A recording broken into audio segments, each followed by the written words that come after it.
Super excited for today's chat with Martin. Martin, I've seen you. We had a conversation actually just like an hour ago about talking to strangers online, and I actually found you on my feed and reached out to you because I your message kind of really resonated with a lot of the stuff that we talk about in the community, and it kind of really wanted you to share that about with your background in marketing and all the work that you do with career therapy. And I just learned that you also work and consult with the Muse, which is awesome. And of course, you work with GA as well. So there's a lot of experience there that I'm excited to share with our audience and our developers. Um, but yeah, I know this topic is one that's kind of close to my heart in terms of perfecting your post grad pitch, and more really about that tell me your story and what that means, and how can we kind of like bring that better, and how to truly answer that without stumping, and making sure that you set the stage right as the interview progresses. Absolutely. And I'm really excited to be here. So thanks for having me. There's so much that we can dig into here today. And we've got a whole presentation for y'all, but by all means, interrupt, ask questions. I want to make this as interactive as we can. So thanks so much for having me. Yeah, absolutely. I guess, are you, if you don't mind, just introducing yourself a little bit? I'm sure you already have that in your slide. Yeah, right here. Well, my name is Martin McGovern, and as was sort of mentioned, I come from the marketing and advertising world prior to being a career coach and working in education. Um, Basically, what I was doing back in the day was helping credit card companies and different businesses around the world use behavioral psychology to get money from all of you. you know and as I was doing that, I realized I loved behavioral psychology, what makes people tick, why we do what we do. And I started getting involved in the education side of things and realized that all of these same tactics, all of this communication, um, sort of knowledge and ability can be reverse engineered to help you get money back from these companies. So super excited to share some of those insights and how to maybe think a little bit more like a company, or at least put yourself in their shoes so you know what they're looking for when you're going out and job searching. I think there's a bit of a disconnect between a lot of what we see online around like passion and fulfillment and then the practical mechanics of getting a job. And so hopefully we'll be able to merge some of those things here today. I've worked with lots of different schools and organizations, from the Muse to boot camps around the country, and I run my own business, Career Therapy, where I help people with, as it says up here, the emotional and promotional sides of the job search. So super excited to chat with you all today and share what we've got going on. Yeah, absolutely. I loved what you said there about putting yourself, sort of understanding the company side of things, because often when we're looking for work, we feel frustrated because we don't understand exactly what it is. That process feels blind, right? We'll send out the application, and it almost feels like it goes into a black box, Oh yeah. and you get a response back, and then they'll send you a some sort of automated test, you know um, sometimes you feel even like super lucky when they just call you and they're like, they just want to chat with you for a couple of minutes, but it's not a technical call. They want to talk. um, Mm-hmm. and I feel, when especially I love everything about your introduction about reverse engineering, and the fact that you've helped companies understand behavioral psychology, and sort of how to like think about it from the other user's perspective, and how can we channel that in our job search. So without further ado, please share your insights with us, and the stage is yours. Sure thing. Well, thanks again for having me. I'd love to just get a sense from the room. Feel free to come off mute, share your screen, show your faces, and just let me know, like, when it comes to telling your story in the job search and pitching and all these different things that we're going to touch on today. Where do you get the most nervous? What is it that freaks you out the most, or stresses you out the most when it comes to the job search? Love to get a couple ideas from folks here.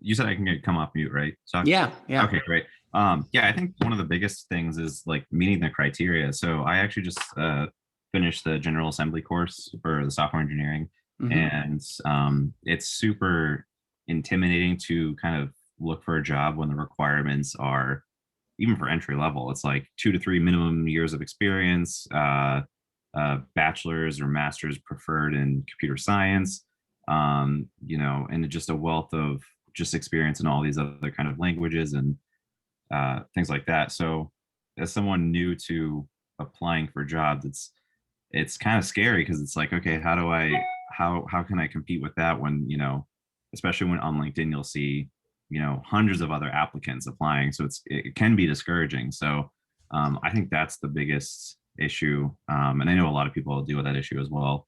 But that's definitely a hurdle to get over. I appreciate you sharing that, because that is one of the biggest things, that 3 years experience. It really kind of gets under the nails, right? Because we're like, how do you get 3 years experience if you need 3 years experience to get 3 years experience, right? It's that catch 22. One of the things that, as we continue our conversation here today, I really want us to think about is like, well, first of all, if anyone here has been on the hiring side, please feel free to jump in and share your experiences as we talk through these topics.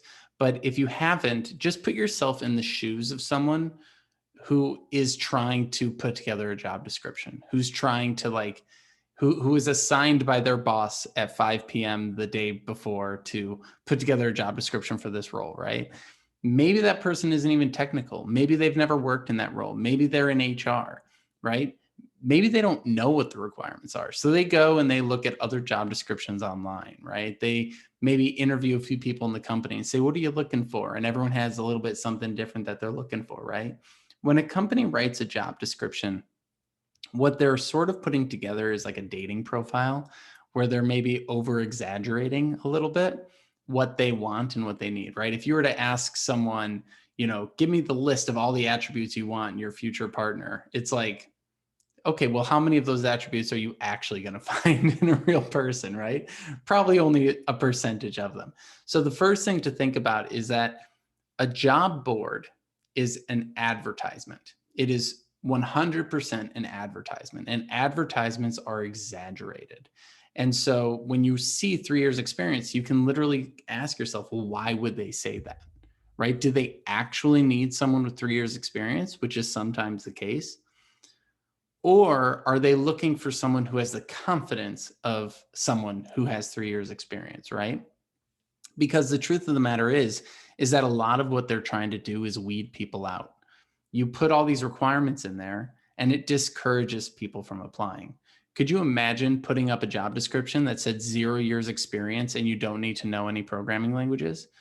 I mean, that's what those like really crummy marketing schemes do. They're like, no experience required. You'll get a job in 2 days. And like everyone pays them money, right? Because it's an overpromise, right?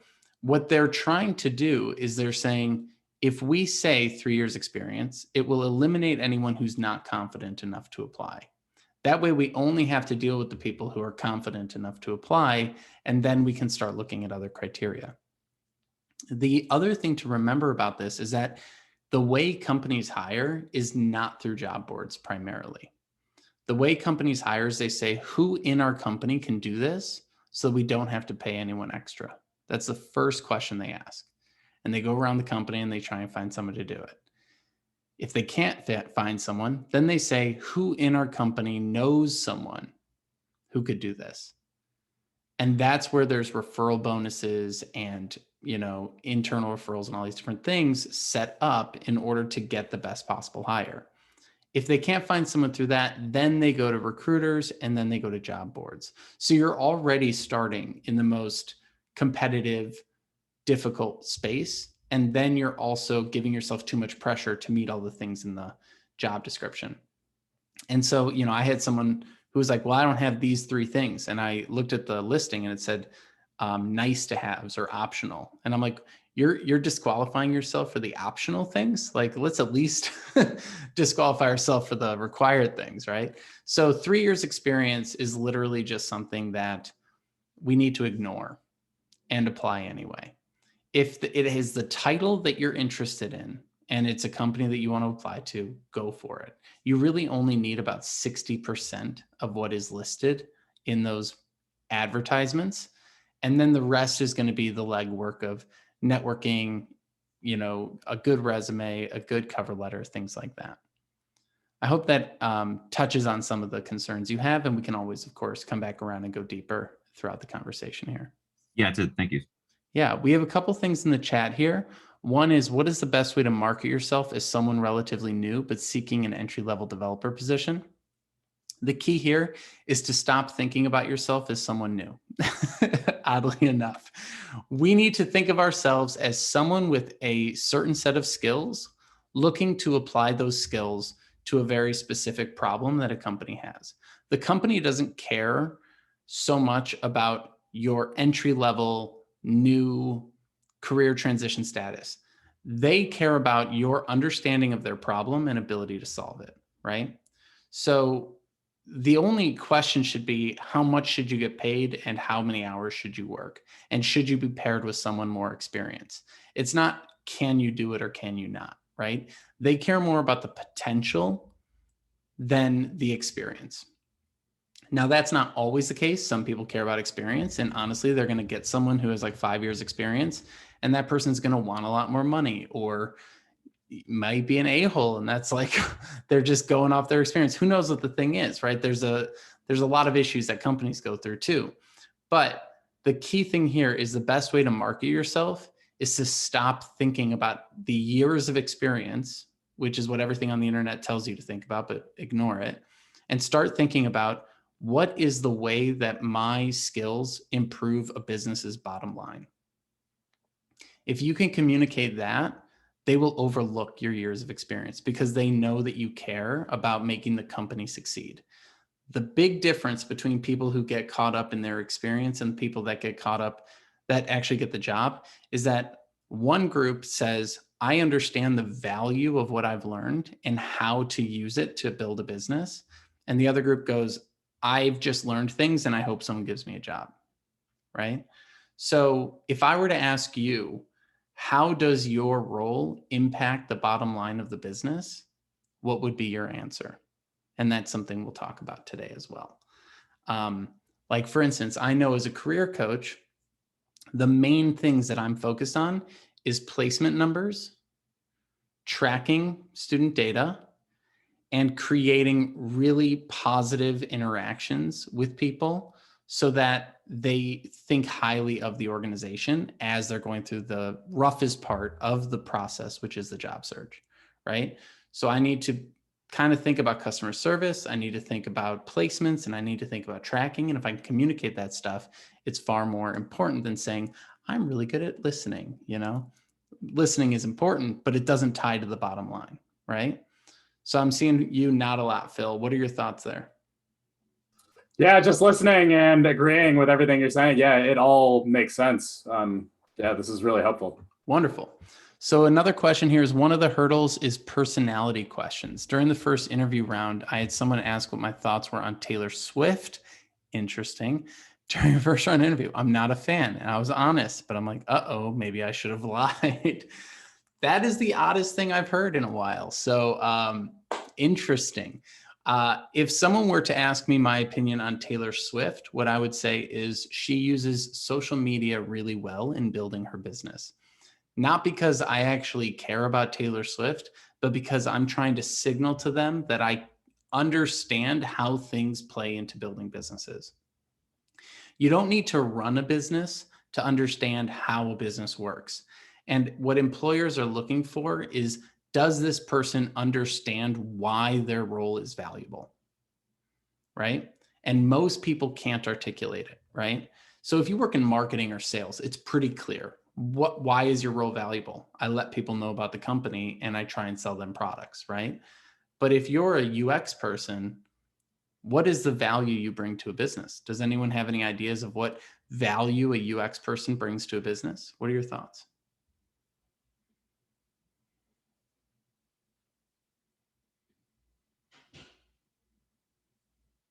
A little tougher of a question, huh? I feel like it kind of brings the image or like the aesthetic of what the company is kind of trying to show. Exactly. represent. So you improve the aesthetic. What does an improved aesthetic do to a customer? What does it make them think? Go ahead. Keeps them engaged. Keeps them engaged. So engagement is a metric that a company cares about. Retention is a metric that a company cares about. New customer conversion. So if I reduce the number of clicks between seeing the product and buying the product, it increases conversions by this much, and therefore will make your company enough money to pay me a salary that's worthwhile, right? The problem is that most people can't justify their salaries, and so they get cut. And so we need to understand why. If we want to get paid 70, 80, whatever amount of money, $1,000, and we can't logically connect that to the revenue stream that's going to pay for, or the savings stream that's going to pay for our job, then it's going to be really hard for us to ask for raises, for us to negotiate that extra 10K or something like that, right? So, I work with a lot of people in cybersecurity, and they're like, well, I don't know, we're not a money maker. We're kind of an expense to the business. And I go, until they get audited, until they get a compliance ding and they get fined, until they get hacked, like, what is the time saving? What is the potential reputation damage that you fix? Like, what are all these different things that you actually will help a business with? Because I guarantee they're sitting down and Googling, why should I hire a front-end developer? Why should I hire a UX person? Why should I hire a security person? Because they have to put together a budget and justify the cost too. Thanks, Navi. I'm looking at your chats there.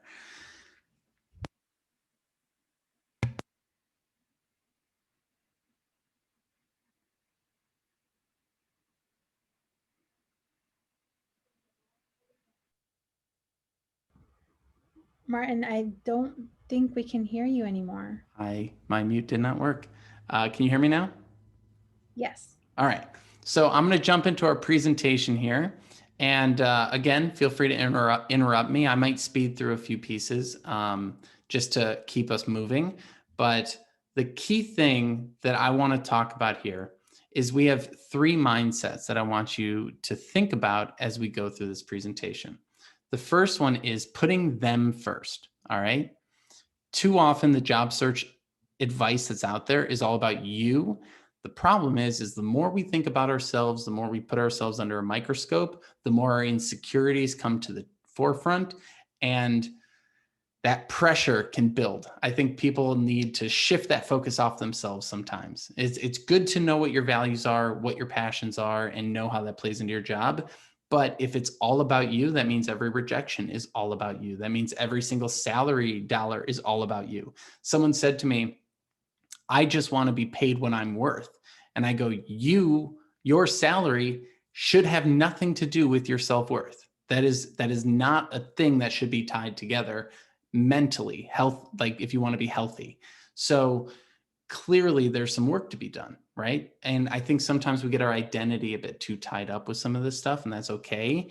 But the thing that will help us get out of our own heads is to put the company and the person we're talking to first and have a bit more empathy in our approach. Share your unique story and then perfect your pitch. So what do I mean by don't put yourself first? All right. I always say go from a me first to a them first approach. You could probably see this in the way you pitch yourself, the way you email people to network, the way you write a cover letter, right? I got a cover letter from someone once that just was I statements in every single sentence. It was I am, I went, I did, I want, I am, I need. And I was like, dang, you didn't even mention the company in this cover letter. Like, this is brutal. So reverse it. Start with them. Your company's trying to accomplish these amazing things. My skills can help you do that. Here's how. Let's work together. All right. You flip it. And by doing that, you start to see how you can build trust and rapport with a company. So here's something that I hear all the time, and this kind of came up in the chat already, but here's how people talk about their bootcamp experience. I recently graduated and I'm excited for the opportunity to learn in this role, receive mentorship, and build my career.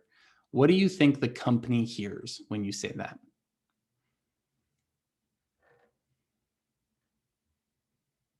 You're inexperienced in a way. Hi, I'm inexperienced, unemployed. I need you to teach me, and I'm going to cost this company a lot of money. I'm going to learn a bunch of stuff, and then I'm going to go somewhere else.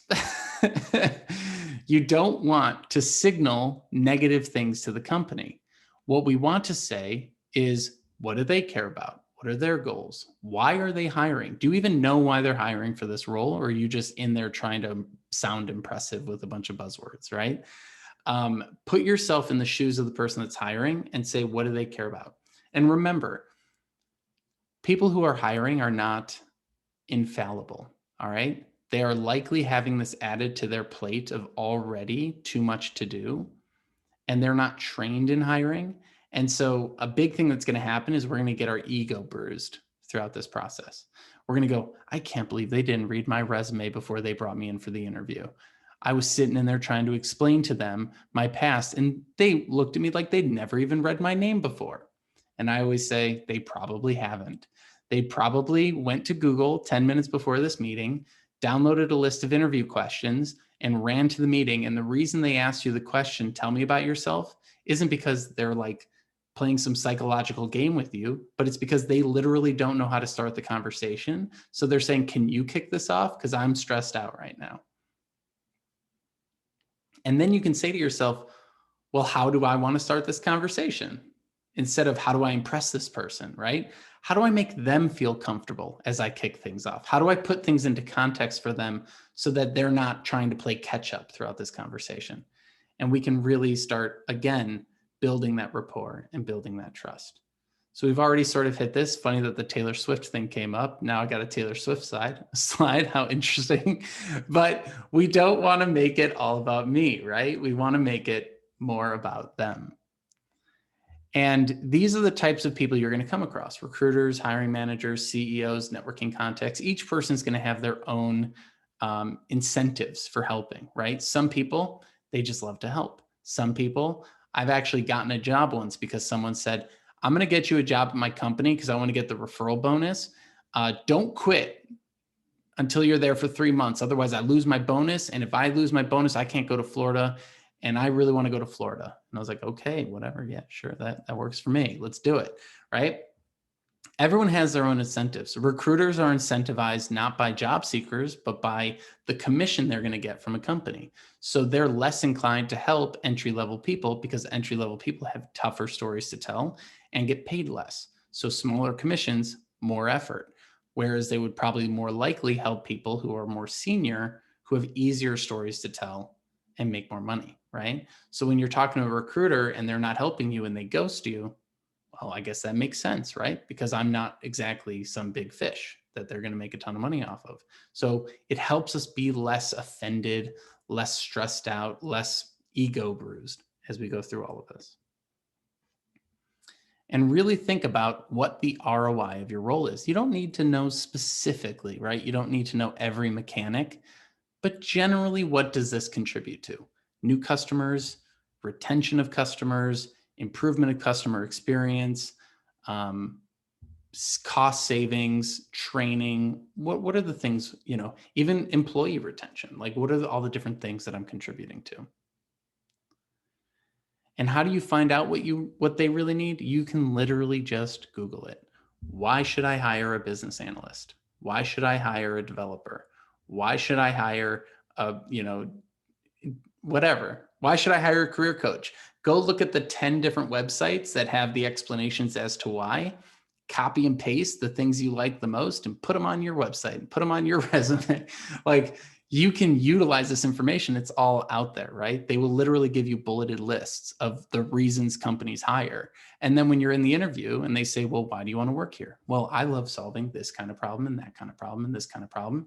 And, I'm curious which ones your company are struggling with and how I can help, versus someone who says, I love to solve problems.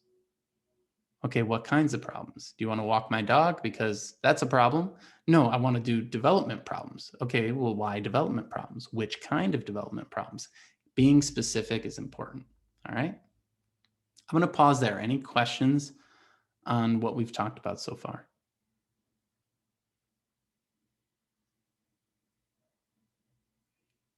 All right. Feel free to interrupt me at any point. So sell to them like they would sell to you. All right. So now we're getting into the messaging. Does Nike come up to you in their ads and say, hey, our shareholders want money. Please buy our shoes? It'd be a very strange ad. Shareholders need it, right? No, they say, do you like hiking? I love hiking. Do you get, is it slippery when you're hiking and it's raining out? Yes. These shoes protect you against slippage while hiking. Buy these shoes. All right. I've already committed to the idea that I like hiking and I don't want to slip. So now I got to buy these shoes, right? Do you, we're Supreme, right? Do you want to be able to flex your clout over your friends? Yes. Okay. Buy Supreme. Like, it's pretty straightforward what these companies are selling. Supreme isn't selling buy our whatever junk that we just put a logo on today. Buy a brick that says Supreme because it's a brick. They're not selling the brick. They're selling the brand and the clout, right? So you got to know what you're selling. So would you please buy our shoes is not the way to go. So when I ask someone, why do you want a job? And they go, well, I got to pay my rent. I go, so does everyone. Why do you want this job? Well, because I want them to pay my rent. Not a good answer. Okay, why do you want this job at this company doing this thing? Well, I'm really curious about how artificial intelligence is going to impact this industry in the next 5 to 10 years. And I think this company is doing some cool stuff, and I want to bring my skills in to help them do that better. Boom, now we're on to something. And we already touched on this before, but job boards are billboards. They are advertisements. Do not take them literally, take them figuratively. The number of people that I've coached who went in for one job and left with a totally different job because the company didn't know what they were really looking for is staggering. All right. Most of the time, companies are making an estimated guess to what they think they need rather than knowing exactly. And so there's a lot of flexibility in what's listed in these boards. And again, it's always important to ask a lot of questions and build rapport. This is why networking is so important. You can only Google so much. It's the best person you could possibly network with is someone who was recently laid off from a company that you want to work for. You will learn everything you need to know about their process, what's good, what's bad, and in between, versus someone who at the end of an interview says, how do you like working here? Terrible question for the end of an interview, because they're going to, of course, lie to you because they're representing the company right now. So they're going to be like, I love working here. And then they're like, I can't believe I had to do these interviews today when they get home, right? So keep in mind, like, context is important here. And the goal with all of this is to build trust, all right? And they want to trust you. They don't want to interview 10 more people. They want to get back to work. So when you show up for the interview and you're trying to sell yourself and do all these different things, it's important to realize that, like, your goal is not necessarily to get everything right and to avoid things going wrong, but instead to be curious and excited and helpful. My favorite things for folks to do is when they get rejected from a job, to respond by saying, I'm sorry that didn't work out, but I do know some senior people or some other folks that I could recommend for the role if you're open to introductions. Think of how much goodwill that builds for you, both with people in your network that you're going to recommend for a job that you didn't get, and the company who goes, even after rejecting this person, they're trying to help us. Oh my gosh, maybe we should have reconsidered that rejection and try and bring you in for something else. So there's always a way to be helpful, even if you don't end up in that role. And so trying to just build that rapport and build that trust is incredibly important. So as we go through the job search, what I'm looking for is really putting the company first. All right. You can spend a lifetime worrying about your passions and worrying about all those things, but right now you're trying to get a job. So take where you're at and leverage it to its optimal point, and then sell it in the way that they want to hear it. All right. Any questions on these 3 points before we move on to the next section?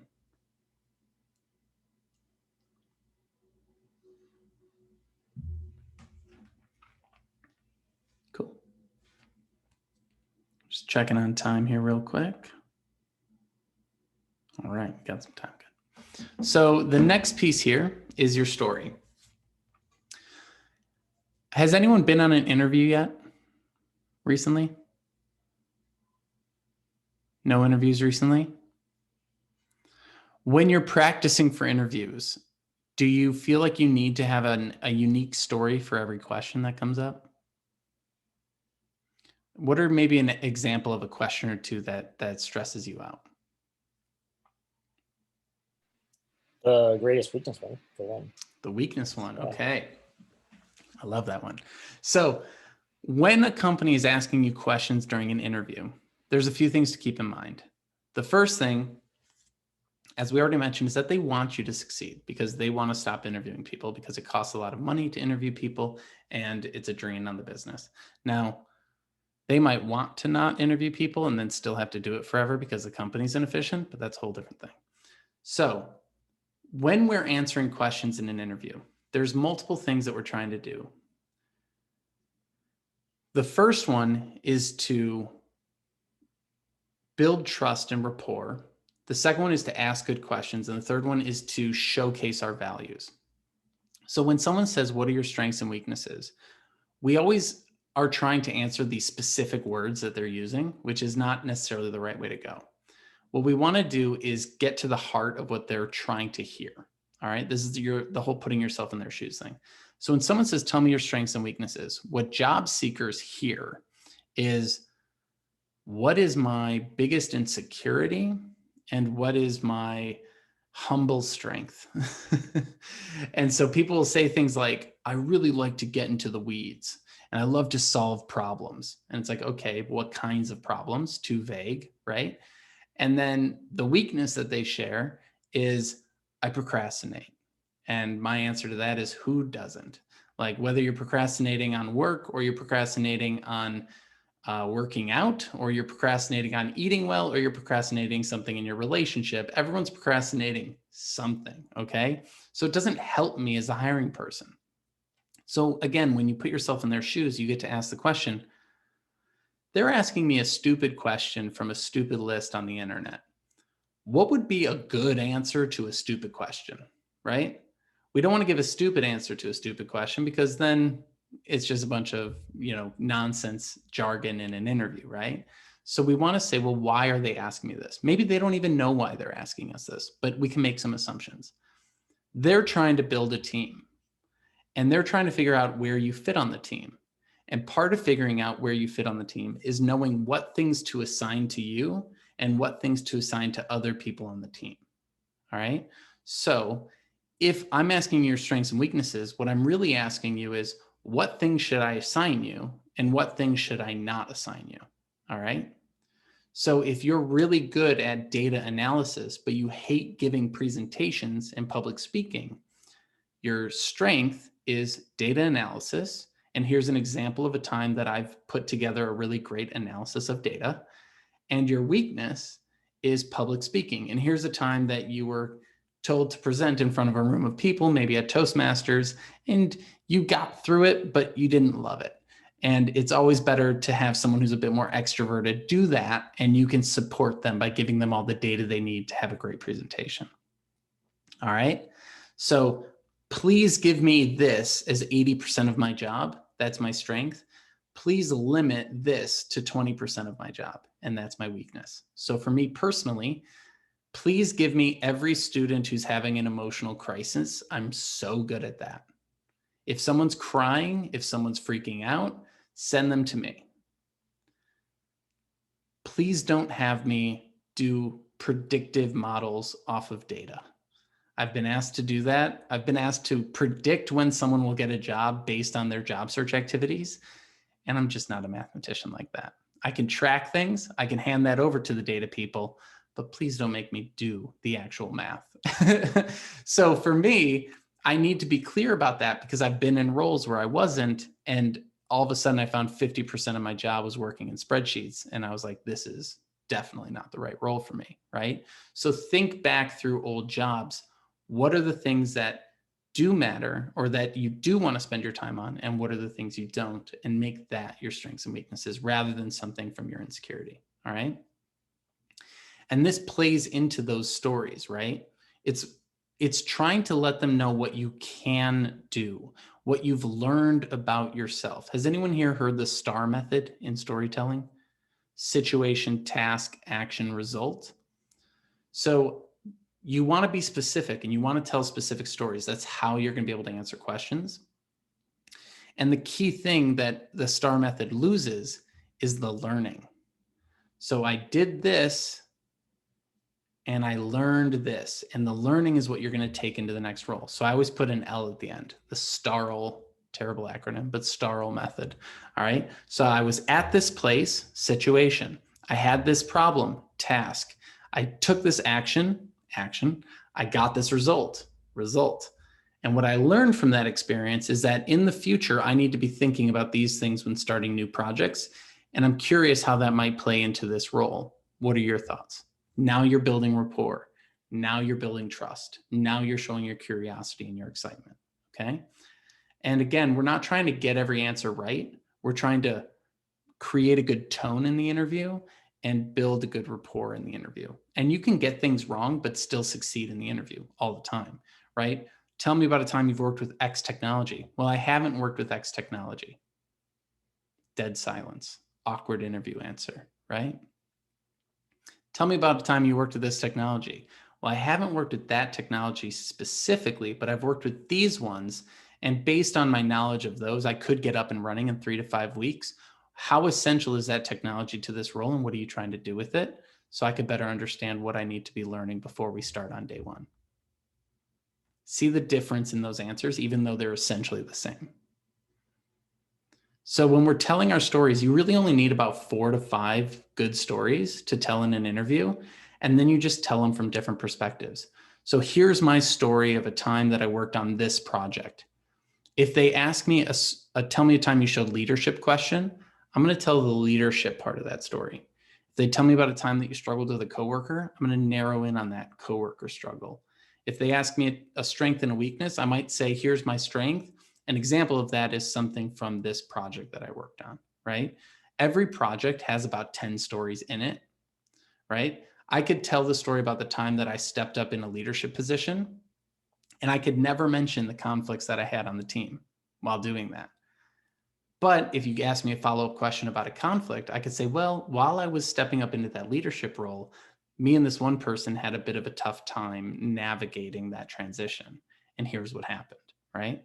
So you can break down big stories into smaller chunks. And that way you only really need to know 4 to 6 stories to answer dozens and dozens of questions. And I'm going to skip through these slides a little bit. So instead of saying, I like to solve problems and I want to make a difference, you want to say, you want to say, oh, I skipped a slide here or something. But what they hear is that you don't understand the value of your work. We've already gone over this. Tell me a time you struggled, a time you succeeded, a time you had conflict, and a time you showed leadership. If you have those 4 stories, you can build all the rest of the answers off of it. And so a big piece to keep in mind here is like, what you're trying to showcase is your future abilities and your learnings. All right. So just reiterating that point. I jumped off slides. So now I'm trying to get back on track here. Don't be vague, use specifics, and pull from the things that you've done in class as well. All right. So I worked on this project with these people to do these things. My role in it was the technical piece, and that's my strength. All right. A struggle that I had on that project was the timeline. A conflict I had on that project was the button that we were trying to figure out what color to make, you know? I think sometimes we also think that the answer we give has to be the most charged answer that we've had. So tell me about a time you've had a conflict with a coworker where like that one person punched me in the face. Let's talk about that. No, don't tell that story. That one probably still smarts, right? Tell the story about the minor conflict and what you learned from it. Okay. So we were building a website. I wanted to do wireframes. They said we didn't have time for wireframes. Then later in the project, we had an issue, and it was all because we didn't do wireframes. So I know in the future, I need to stand up for myself a little bit more and really make sure that we do the kickoff properly in order to avoid these issues down the road. And that's what I'm always learning and making sure I do in these projects, right? So again, it's what you learned from it that matters. We already touched on the STAR method, the spiral method. And I just want to reiterate, this is the most important thing. What you learn from the transition is key. So let's say, tell me about yourself. All right. That's the question everyone's terrified of, right? What are they really hoping to hear? What they're hoping to hear is that you understand your story and it makes sense to you. If you're confident in it, they can be confident in it. All right. So we're going to get into this in a second, but you really want to just make sure that whatever you're saying is something you actually believe in, right? And a key piece here is answering questions like a politician. A politician doesn't get up on stage and say, I wonder what they're going to ask me so that I can adjust my stories accordingly, right? They get up on stage and they say, I'm going to tell that story about Joe the gardener, whether they ask me about it or not. Now, I don't want you to be a full politician. That'd be crazy, right? That would come off pretty poorly but take a note from them. Go, here's the 5 stories I want to tell. How do I adjust them to the questions that I'm asked, right? In the best possible way. And focus on what you can do, all right? Everyone is so focused on making sure an interview doesn't go off the rails. I'd like you to focus on how to get it back on track when it does, because then you have freedom, all right? I'm a rambler. You can already tell in this presentation I like to ramble. I'm going to ramble. There's no getting around it. I'm going to say I'm going to say and I'm going to ramble. So how do I just make sure that when I ramble, I can get back on track as quickly as possible? And the way I do that is go, you know what? Sorry, I get really excited about these topics. I definitely went on a tangent right there. Let me restate the question and make sure I give you a solid answer. Restate, solid answer. Does that answer what you were hoping to hear? Yes. All right. Moving on to the next question. All right. So then you share your stories. So what are your top 4 to 6 struggles and successes? What did you learn from each of these? And how will they inform your future work? Now we're going to get into the pitch. And we've got about 10 minutes here, so I'm going to go quick. But there's some templates that I'm going to share with you in this section and different ways that you can play around with this.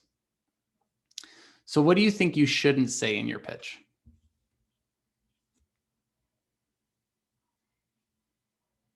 Based on what we've talked about so far.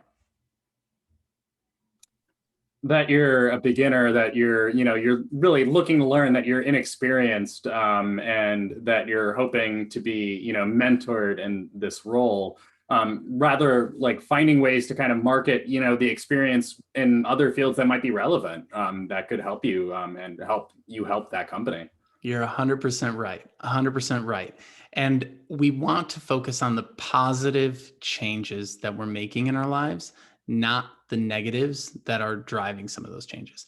The truth is that there's probably dozens of reasons why you're making a career change, some of them not even that obvious to you. And maybe 5 years from now, you'll have an epiphany and be like, oh my gosh, I actually quit that job because my relationship was bad. Like, you never really know in the moment what the reasons are. You think you do. So what people will say is like, well, why are you making this change? Why'd you go to a boot camp? Well, I didn't like what I was doing, so I quit. I changed jobs because you can make more money as a, developer. It's like, that's great, but also what's the reason that I should care about, right? Because everyone wants more money. Who doesn't? If I said, here's more money, are you going to say no? Probably not. So what they want to hear is that you care about this industry at least, this topic at least, this field at least. Maybe you care about their company too, and that's great, but they want to make sure that you're in it for like the long haul. And the way I like to put it is like, I'm going to be a coach in this field doing these things, whether you work with me or not. So it's better to work with me so that we can do things together. Otherwise, I'm going to be working with your competitors and you don't want that. Like, that's a level of confidence that would be cool to get to, right? So I'm going to be a developer. I'm going to be working somewhere. You want me at your company because you don't want to miss out on these skills. And that's that sort of like level of confidence that we aspire to get to. Not everyone gets there, and that's cool. And you can go too far and become arrogant, and that's not cool. But there is a nice sort of like aloofness that like, I'm interested, but I'm not desperate. Like that's that sort of feeling we're going for. All right. We want to eliminate the negativity and focus on the positive.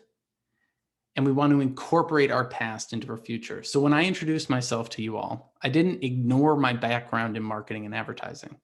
I leveraged it into my story about coaching because they play together, right? So I don't know what you all did before your transition, but utilize that as a differentiator. All right. I used to work in customer service. Now I'm a developer. How does my customer service skill play into my development skill and make me a better developer, right? I used to work in restaurants. Now I work in UX. How can I pull some information from how I organize tables or like put together my schedule or whatever the thing was in order to better talk about my UX? Or maybe it's the conversations and research and ability to connect with people quickly, right? I take that from my customer service and I can do user interviews really well, and merging those together, I'm really great at UX, right? So pull in from your past and then double down on the present, right? Lean into what you're capable of. Don't worry about the years of experience. Don't worry about justifying things. You're not in defense. A lot of people start in defensive mode. Try to go from defense to offense. Look, I understand I went to a boot camp. Here's what I learned in that boot camp. Here's how it helps you. Are you interested? Because it can help if you're interested. The problem is the hemming and hawing, and then they don't trust you because you don't trust you. So then they don't hire you and they go with someone who seems more confident. Is this the most efficient way to hire? Probably not. But is this still how hiring is based on personality and rapport and all these different things? Yes. So we have to get good at this stuff.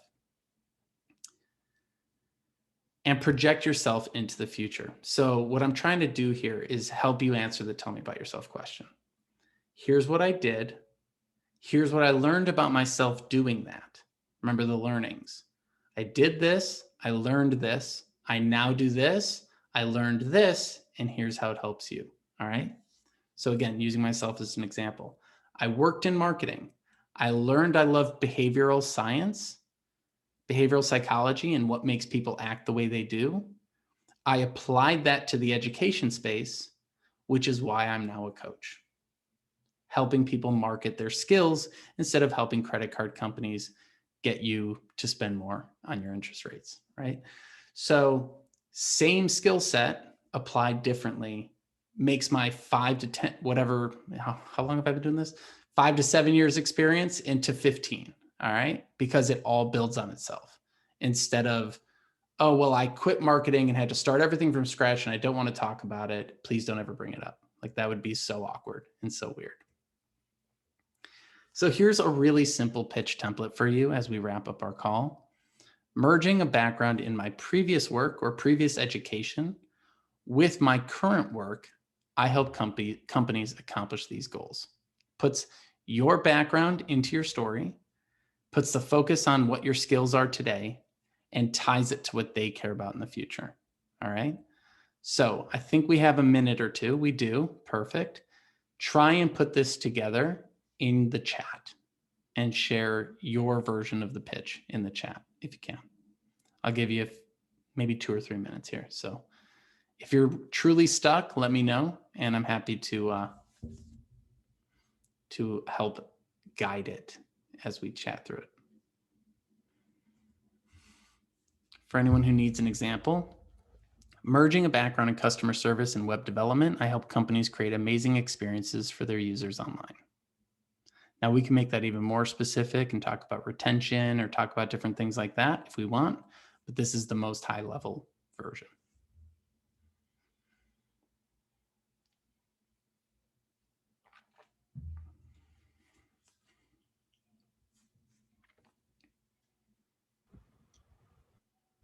Martin, you want to chat while everyone's thinking about what to pitch for themselves? Sure. Awesome. Or did you want to give everyone a minute? I don't want to. If folks can work while I chat, I'm happy to answer any questions or go into more detail on things. Yeah. There's so many concepts that you touched on. I just loved everything that you shared. I think that you've taken, there's so many things that you've shared that kind of put what we talk about into frameworks, which kind of like really excites me. And then I think there's this question often, especially with bootcamp grads, of when they're when they're kind of leaving a previous career, they don't want to talk about that at all. Yeah. And it was like, oh, yeah, it was in either customer service or in manufacturing, or it was a different world, and it's like not relatable at all. It's like, how can I take pieces of that? But you were working, you were a professional, you were engaging with other decision makers. So that storytelling, building upon your confidence, if we can go back to that side where you had those four things. I didn't get, I don't know how, I would love for you to come back and share these concepts again, because I was taking notes as you were talking, and I really hope that everybody else was, because the stuff was awesome. And by the way, kudos on the slides. Thanks. Which slide was it you wanted to see? It was the one with the tell your story. When you're telling your story, use these pillars. It was, yeah, maybe one before that. Keep going, keep going. Yeah, there we go. Yeah, here we go. Yeah, I really like that. 4 to 6 stories you should do. And this kind of goes into interview prep, of like, I remember like, we've done a lot of apprenticeships with at Mintbean, and we've bought 10 developers from the community and kind of like been career catalysts for them. And a lot of them have become like really good friends. And I remember someone in particular, he got laid off, where that industry kind of like no longer was hiring, and he didn't want to use any of his previous experience. And we kind of had to like work through that. Yeah. So it was like, I feel like that storytelling piece is actually way more important than we like really think about it. We have a couple of people who have, Ottman has shared his story. Yeah. So a couple things to just mention on that. The most important thing to share is what you learned from each of these experiences, and you don't have to say everything. So there was a point in time where I did marketing consulting. Sometimes I bring that up, but not always, because it was just a year. There was a point in time where I ran my own business that didn't succeed. Sometimes I bring that up, sometimes it's not relevant. It's more about the broad strokes and the fact that you can make sense looking backwards and see the connections, because then they can make sense looking backwards and see the connections. If we just give it to them and hope they figure it out, we're putting too much pressure on them. So again, when I'm looking at Tiffany's thing here, merging a background in education and research, I help companies develop easy user software and clear documentation, which is great. I love that pitch, because if you worked in education, there's assumptions I can make about you. You're probably good at dealing with a lot of scattered people and getting them all wrangled together. You're probably good at putting together lesson plans, which means you're good at organization and good at planning, right?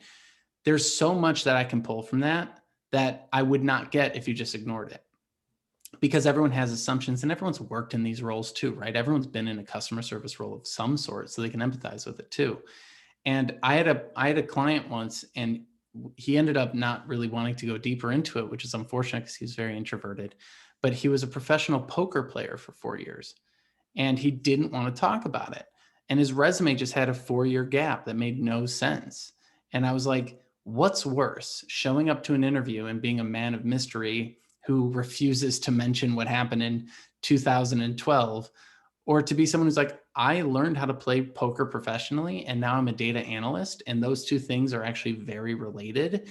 And then all of a sudden you get an interview with someone who plays poker on Friday nights with their buds, and all you're going to do is talk about poker for the next 20 minutes. And that's awesome. That's going to make you stand out in the interview.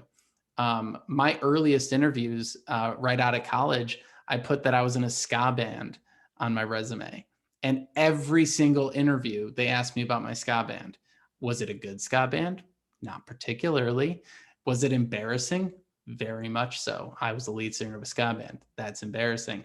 But it made for a memorable interview and for some really interesting conversations. And it also showed that I had writing skills, presentation skills. Even if I was terrified on stage, I could do it. Like, these are all things that play into what you can do in your skill set. So utilize everything and then pick and choose what's most relevant. Love that. So we've Wow. got, oh, go ahead. I was just gonna say these stories are awesome. You know, I want to actually put these stories on our Mintbean page and leverage our network of employers on there. So I'm gonna be, if you guys don't mind, I'd love to share these stories. Just, you know, if that's okay with everyone. If it's not, just say no, please don't share my story in the chat, and I won't share your story.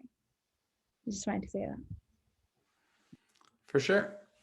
And then you can always put these pitches on your summary in your resume or on your LinkedIn about.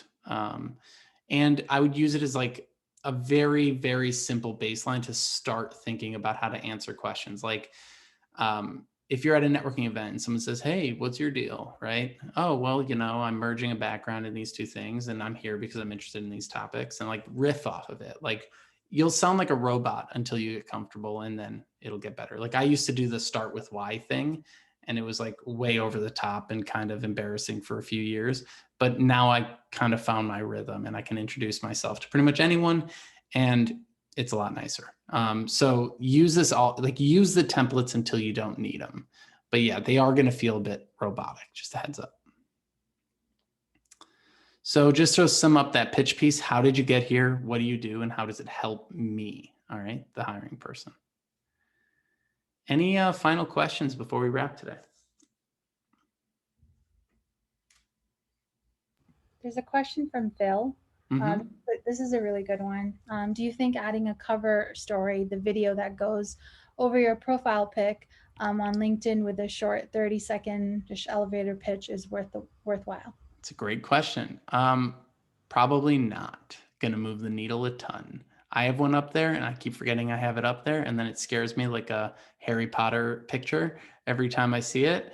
No one has reached out to me and been like, I saw your little 30-second video on LinkedIn. That was amazing. Like, it's just kind of there.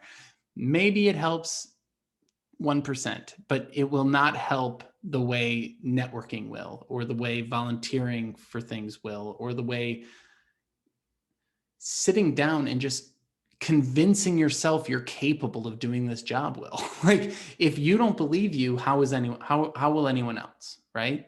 Like, are there times when I'm like, man, am I a good coach? That was a weird call. Like, yeah, that happens, but I have to wake up every day and be like, where can I get better? What am I doing well? And am I good enough to keep doing this today? Yeah. And then you keep building from there. And if you really don't think you're good at it, go do some free projects until you do feel good enough, and then sell that. Like, there's always a way through.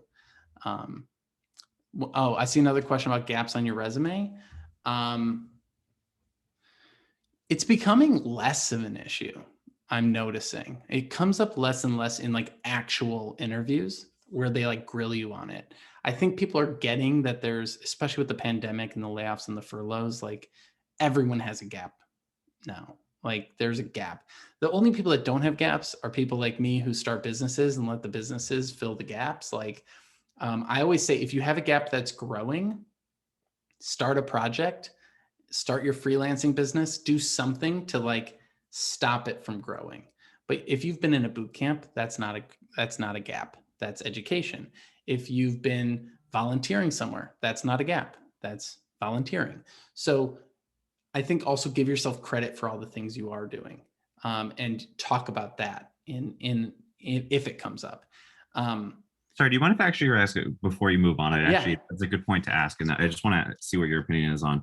So I've actually I've been unemployed since December of last year, only because I decided to kind of put all of my energy into going to this boot camp Mhm. and basically putting all of my time and energy into developing my skills and basically getting a job out of this. All, but do employers look at that kind of gap as like a bad thing, or could I leverage that and say, I've actually been putting that time and effort and energy into creating that skill set, so I can become better rather than being unemployed. Like I just don't know if employers will look at that like gap between not working as like a bad thing. So I just want your thoughts on that.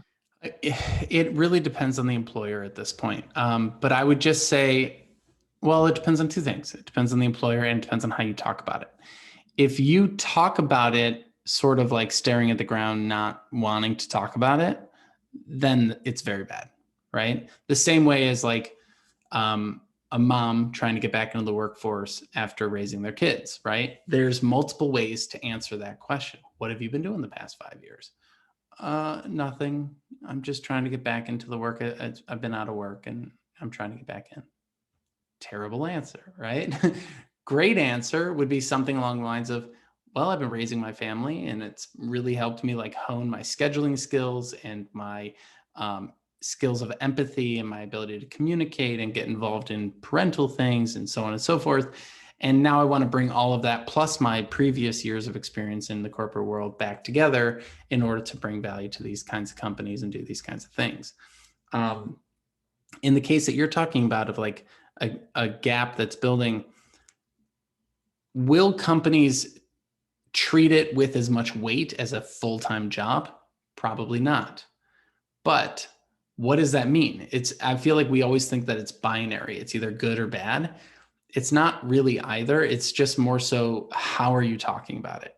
I would try and gather things up under some sort of an umbrella if you can create like a personal project or a freelancer brand or something to kind of keep putting things into.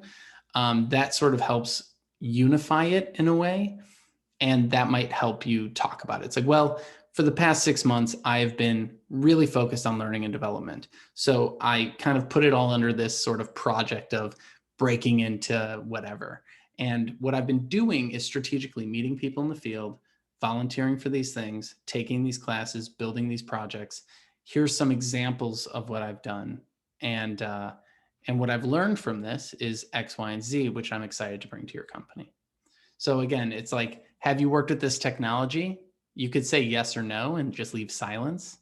Or you could say, I haven't. However, I do know these things and I could get up to speed. What is it you're looking for? And here's how I can fill that gap. Does that answer your question? Yeah, it does. Thank you. Cool. The gap one, I think, is more in your head than it is in theirs. Unless it's really, really big, in which case, we can talk. But a lot of times all you have to do is say, I was dealing with some personal things, family, medical, whatever. You don't have to disclose anything. And if they truly have a problem with it, that's a really big red flag for a company. But it's also just kind of, some companies care and some companies don't. I would say for the most part, if you sound like you know what you're doing and you're excited about helping them solve their company problems, they won't care so much about the past. Awesome. Thank you. And I think that's kind of a bigger point. I think we get really caught up on our past. It's boring. Like the past is boring. I don't want to talk about what you did in your last job. Like I want to talk about what you can do in this job. And being that kind of can-do person is always good. A big thing you're trying to showcase in the interview is what you value as an employee. And when you say, what are the vacation days? When you say, will I have a mentor? Will you assign me a mentor? It's like, oh, okay, you're not going to take any responsibility for finding a mentor yourself. Got it. You're going to make me do it. Cool. Thanks for giving me that homework assignment, right? What you want to be is the person who's like, I've already got a mentor, but I'm happy to mentor people who are lower than me in this company. So is there an internal mentorship program that I can contribute to? Think of the difference between that. Will you give me a mentor? Is there a program that I can help contribute to? If not, I'll start it. I'll start the mentorship program. That'd be really cool, right? So they're trying to see potential. And a big thing with like where it goes wrong in the interview is like, what questions are you asking at the end? People always ask terrible questions because we're trained to ask terrible questions. You go look at any list of questions to ask at the end of the interview, and most of them suck. What people are told to ask is, what's the culture like? How do you even answer that question? How do you answer, like, what's the culture like? First of all, what's culture? Let's have a 3-hour conversation about that. And then second of all, like, it's different depending on who your manager is, right? I've been at a company with great culture, but my manager was crap. And so it was like the culture of my role was very different than my peers, right? So like these questions don't really go anywhere. They're just kind of filler. Whereas you can ask actual questions like, how will my performance be measured? What attributes are you looking for in a new hire? What are the industry trends that I should be aware of? Is there any technology that's coming out that is going to impact my role? Are there any technologies that you use that are proprietary that I should be aware of? Are there any like technologies that are public that I should be aware of? Like you can ask like performance-based questions because in the questions you're asking at the end, you're still signaling your values.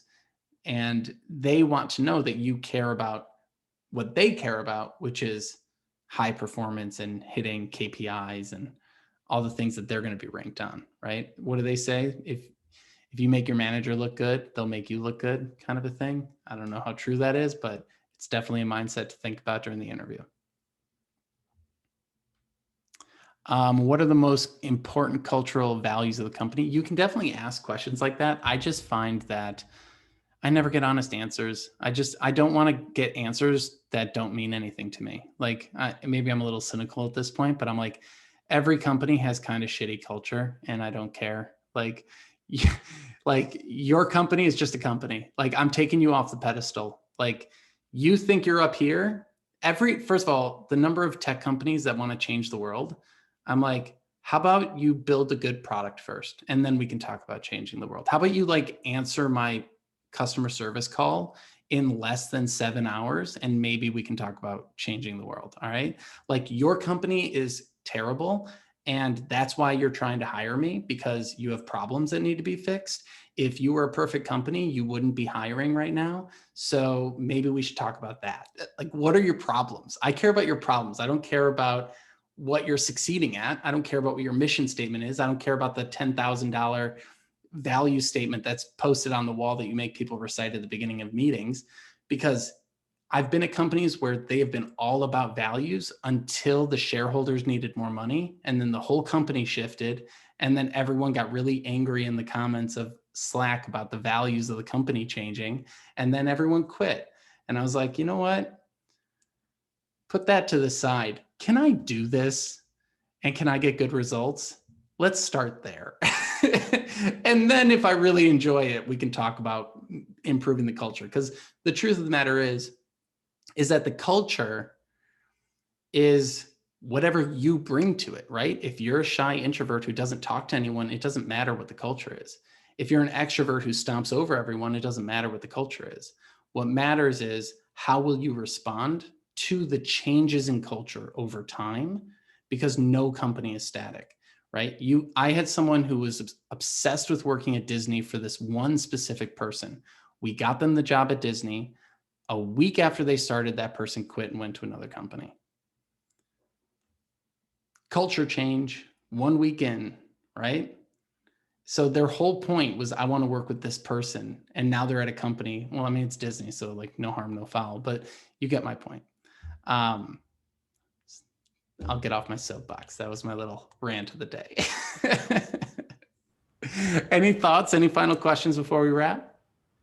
Dude, you're awesome. Like, honestly, like everything, I feel like everyone needs to rewatch everything that you've said. There's so much value. There's so much value. And you know, we have a lot of speakers that share these concepts, but I feel like you are just so real. And the fact that you come from a marketing background just puts it in perspective of like, you know, what are, so just thank you. Just Thank you. That's I really appreciate that. That's like overly kind. no, trust me. I get to I listen to a lot of these talks because, you know, of the community we run, and I get to bring in lots of experts, and I really get excited when an expert has something to say that kind of hits home and makes it real, and they're not just sort of saying it so that it's they're not just repeating like what that amplification on LinkedIn or Twitter or everywhere else is saying, but they have something to add. And that's what you've done in this talk. So thank you for I giving. appreciate that. Yeah. I mean, I feel like, just to put a bow on it, like I've written enough mission statements to know that they're all kind of the same. Like I used to do that as a job. So like, and the same for your own mission statement. Like you watch Simon Sinek Start With Why, and then you spend a decade trying to figure out what your why is. And then it all comes down to helping people. And it's like, okay, how do you want to help people? Like you still got to get back to the job. So not to denigrate any of that work, like obviously there's value in it, otherwise it wouldn't be a thing. But I find that in the job search it becomes a distraction, when in reality the most important thing is, does this person trust you to do the work? And if they can trust you to do the work, they can sleep easy at night and they can work with you for 5 to 10 years. But if they can't trust you to do the work, they're going to have panic attacks on Monday mornings going into the office. And I find that that's much more visceral for people. And that's really, if I could leave you with one thing, it's that no company is hiring because they have a plethora of money and nothing to do. They're hiring because they have problems and they're running around with their hair on fire trying to put those fires out. So you might think that they're like this put together company, but really they're like literally putting up a thing that says, we don't know how to solve this. Can someone help? And that's the mindset we should be in. Wow, that's a powerful way to end this session. I'm going to be using a lot of the stories that were shared in the chat. Thank you so much, Martin. Really, really appreciate today's session. Thank you. Thanks for having me. Talk soon. Yeah, absolutely. Take care, everyone. Bye. I'm stopping the recording. I can figure it out. There we are. All right. Take care.